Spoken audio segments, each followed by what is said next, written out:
She regretted even saying anything and alerting him of her location. Whether he knew she was in the alley or not, she internally berated herself for saying anything. And as though to confirm what she already figured out, the stranger spoke in a terrifying low and level tone that just oozed danger. "Your boy toy is already long gone, Brienne. It's just you and me now."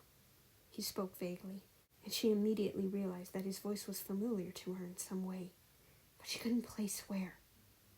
She tried to get to her feet, but found she couldn't without feeling immense pain, and could only settle on slightly crab-walking away and keeping her eyes on the guy.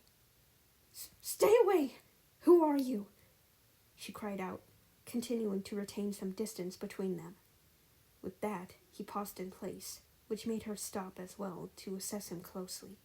Even though it was dark, she could make out dark hair, a black jacket with the hood down, and pale skin. But other than that, he seemed to be someone incredibly average and also around her age.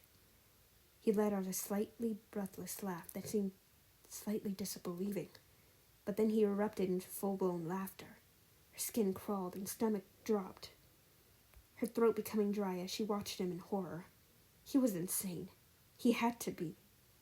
"You already know me. Don't be silly, Brienne. I'm your boyfriend." "What the fuck? And he said this to be serious?" No. I already have a boyfriend. Who the fuck are you?" she demanded, pissed.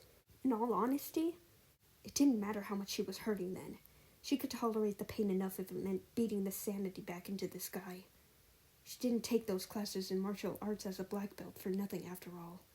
She grit her teeth when all he continued to do was laugh, as though she was being incredibly comical to him.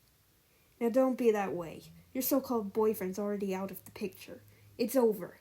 Your parents already know about him." She pursed her lips, still reeling at the prospect they already knew. But how? She was certain she kept everything hidden from them. There was no way they could have known. "I know what you're thinking, and I do have to commend you for keeping this a secret for so long. But it was just cruel to your parents, so I took it upon myself to tell them for you." She whipped her head up at him in complete shock. "He did what?"